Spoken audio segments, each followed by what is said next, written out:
So I just spent an entire day, plus a little bit extra, with the Apple Watch Series 4. Today I'll be highlighting the most noticeable differences, the most noticeable advantages, and gotta be honest, it's pretty much all good things. So when Apple first unveiled the Apple Watch a few years back, I was very skeptical of it. You can even find those tech videos on my channel where I thought it was too much money, wasn't worth the buy, couldn't do enough, and I really wasn't interested in trying one. Tech channel got a little bit of traction and persuaded me to try one out, and ever since then, I have always been wearing an Apple Watch. As soon as the Series 0 came out, back then we called it the Sport model. Basically, it's been on my wrist every single day since it originally came out, and now I can't imagine living without it. For the activity tracking, the notification management, and even little things sometimes that I feel like don't get enough credit, like when your phone's playing music, you can pause it, you can change the volume, you can skip, you can rewind, all from the watch, and even tell the watch via Siri and Raise to Speak what exact song you want to play, which is really, really helpful in the car if you want a specific song to play and your phone's in your pocket or your phone's in the passenger seat or someone else is using your phone or something like that. Just being able to raise the watch, and now with watchOS 5, you don't even have to say hello Siri anymore. You can literally just start talking. And I've noticed that with the Series 4, it does a much better job of registering that you have raised your wrist and now you are trying to give out a command to Siri. So props to that for separating the microphone and the speaker now with the Series 4 so that it's better at hearing you and better at letting Siri speak through those side speakers, which are 50% louder. They are noticeably louder. And of course, I cannot compliment it enough. I cannot bring it up enough. The display on the Series 4 is literally amazing. And still, after several days of wearing the Series 4 now, I can't get over how thin the bezels are compared to previous generations. It's been several years now I've been wearing that standard same 42mm Apple Watch with the same bezels and the same screen size. Display got a little bit brighter, we got more nits over time. The CPUs on the inside got a little bit faster, so we got quicker animations and stuff like that. But overall, there has never been an Apple Watch upgrade as notable as the 4. In fact, I feel like the marketing images at the keynote when they teased the design of the Series 4 and even on the packaging for the Series 4, they don't do it justice. I think once you see it in person, you start to realize, oh my god, that display is way, way, way bigger than it appears so on the website or in their apps or in the packaging. The barrier between that OLED display and the stainless steel is getting smaller and smaller and smaller, and the curved corners they added, I think, really are the icing on the cake. That streamlines the whole design and makes it look so much more natural, and as soon as you get attached to this design, you really cannot go back. I've been using the time-lapse watch face because it really shows off how much of the display is taking up the front of that device. I really notice that boost in screen real estate with the Series 4. Originally, back when we were following the leaks Venya Geskin was giving us for the Series 4, we were expecting a 15% larger display. Apple blessed us with a 30% larger display, which I couldn't be happier with, so I'm actually going to go ahead and confirm Series 4 exceeded my expectations. I was expecting a certain amount of screen boost, and it was even better than I thought. The back of the device, while it is never seen, is just as big a redesign too. They were able to shrink down what used to be 4 sensors now down into one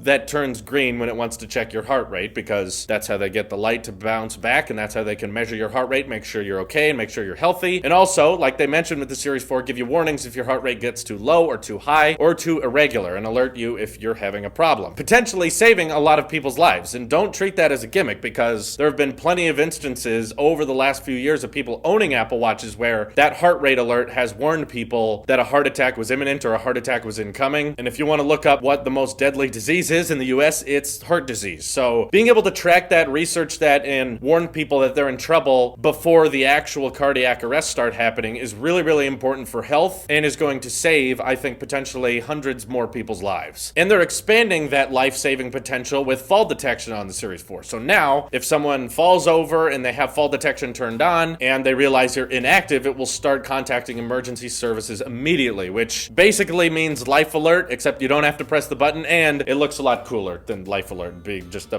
basic plastic necklace hanging around your neck. So maybe for older generations or people who have a harder time walking or going through some type of illness, the watch will hopefully be able to detect when something is wrong and be able to contact the necessary emergency services, which once again is expanding the potential of lives the Series 4 could save. I haven't noticed any change in battery life, but honestly, that's definitely okay, because I'm still ending the day with the Series 4 4 at 60% battery or 55% battery, so it can easily last a full 2 days, except if you're using cellular mode, which uses a lot more battery. So if you switch it over to cellular, most likely only going to last you 1 day. But still, for all of the tasks that the Apple Watch can do throughout the day and all of the checking and this gorgeous display, which is, I think it's safe to say, unmatched on the competition. There is no other company right now producing wearables with displays as beautiful as the Series 4 that take up as much of the front. I can go on for hours probably about how good the Series 4 display looks, but just take my word for it, it almost justifies the entire purchase. But they didn't stop there, luckily. The side button is now much more flush with the form factor of the device. It doesn't stick out as much as it used to, which is nice. It's still a physical click because there obviously needs to be a way to turn on the device when you unbox it, as well as it's very helpful for multitasking if you're switching between apps, as well as Apple Pay, which, by the way, when you bring up your credit and debit cards on Apple Pay now, they fill up like the entire display. They're just much